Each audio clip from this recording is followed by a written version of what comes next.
Hey guys, Morten Åstad here. Welcome to my channel. Happy Friday. Today I thought I would pick up on MGK Boston's 5 albums from 1985 thread. It's been out there for a while. I don't know why I didn't do it earlier.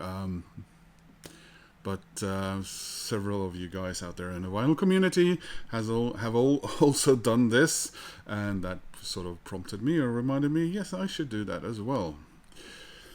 So, 1985, eh? What was my 1985 like? Oh, it wasn't too bad. Teenager. Started out being 13. Then I became 14. Had my first summer girlfriend and so on and so forth. Let's not dive further into that. So first I wanted to show you a record that Mike has already talked about. So I mean I would easily have put this record among my 5 of 1985 because it's a wonderful record, but he's already shown it. But the reason I want to show it is because he and I did talk about it a little bit in the comments. It's Paul Young's second album, and I'm keeping it in this plastic because, as you can see, it's signed by Paul Young, and these gold signatures drag it in and out of the plastic, and they tend to get a little worn, or it's my fear anyway. Yeah, there's a photo of him signing on the back there. I bought this from the SDE, the Super Deluxe Edition website and shop. So I just thought I'd show you guys this, and also so I could take it out and listen to it today. So the 5 records from 1985 that I'm going to show you was pure pop, and of course I had to leave out a lot of records as well. And then I thought, I mean, yeah, I did listen to a lot of pop music, but I also got into heavy metal and hard rock from a friend I made in Denmark in 1985. So I did, but there's so many hard rock heavy metal albums out there that I assume I've already seen someone has shown, for example, AC/DC's Fly on the Wall, which I think is I personally think it's a fun AC/DC record. It's not my favorite AC/DC record, but the last couple of years, oddly enough, that one and Flick of the Switch are the ones that I keep listening to. So I did. This is a band which is, of course, one of the 4 big in thrash metal, but it's not. It's my 3rd favorite band of the big 4 in thrash metal. Slayer, I have 1 record, but I never managed to get into them. And Megadeth and Metallica, of course, are number 1 and 2. They switch places sometimes when my mood changes, but the 3rd band for me, which is a very difficult band for me to listen to. I think most of their records are often tough to listen to, but they have a couple of really brilliant records. And my favorite records of theirs is Anthrax, Spreading the Disease. And this is my copy from 1985. This record contains not 1 hit single. But yeah, I do listen to it once in a while just to remind myself that, yes, Anthrax are one of those bands. But one of their records I remember the best from personally from 1985. Yeah, it's Howard Jones and this amazing album, A Dream into Action. So yeah, I paid 10 kroner for that in 1994 when the vinyl went down into the dumps. You can't get this for 10 kroner anymore. 10 kroner is about $1.90, now $1.19, I think, or 9 cents. It cost 25 kroner less than a year earlier, and they couldn't get rid of it. But now, and it's a really nice copy.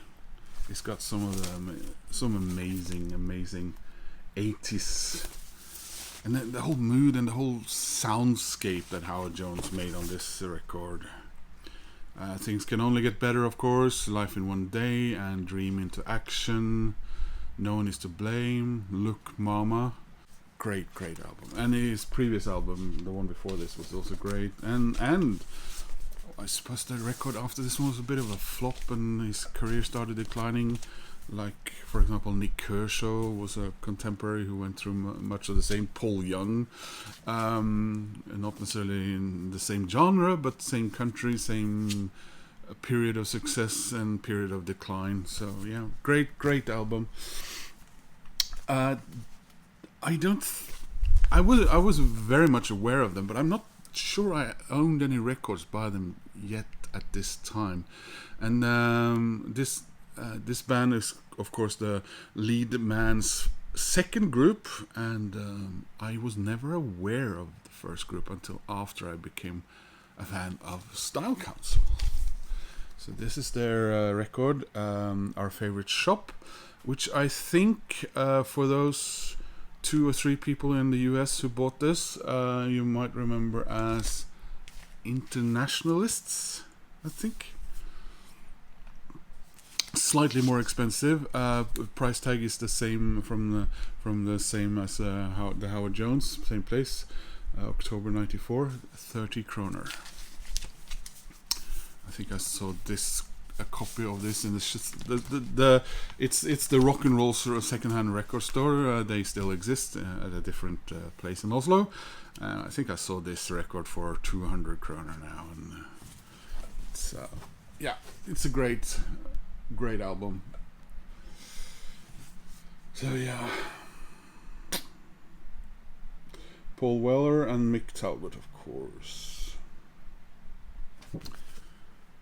And I am currently waiting for Paul Weller's new studio solo album. 66 is what it's called. I ordered it because I couldn't get the nice deluxe edition in record stores. I had to get it online, even though it's CD. And then we have some amazing, pure, intelligent pop albums that came out in 1985, and this is one of the absolute big ones from that year. This is Scritti Politti, Cupid and Psyche, 85. So they even put 85 in the title, very helpful. Again, same record store, bought around that same time in I remember I bought a bunch of vinyl records in 95, right after my dad had passed, and I bought this flat, and then shortly after I moved to Denmark. And so these were lying around, unused for a long time, but they're definitely, so there's the main man there.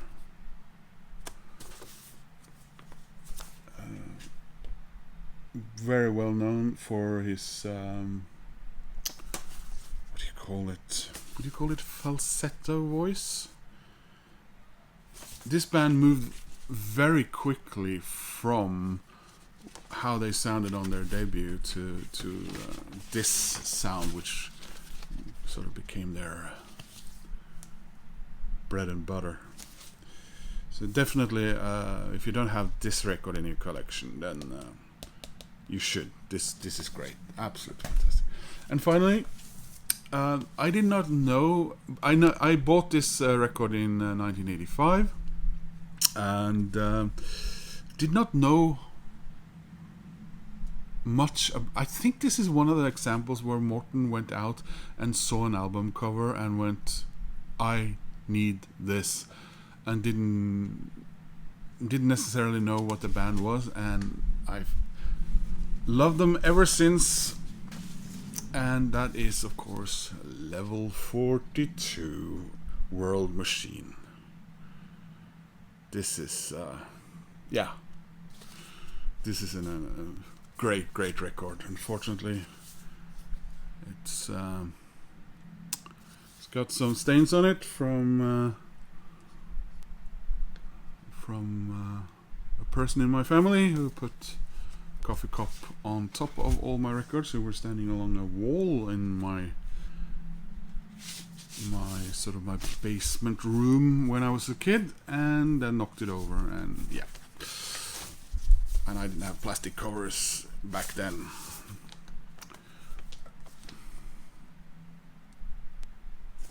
So level 42 World Machine. I have a very nice deluxe edition CD, you know, one of those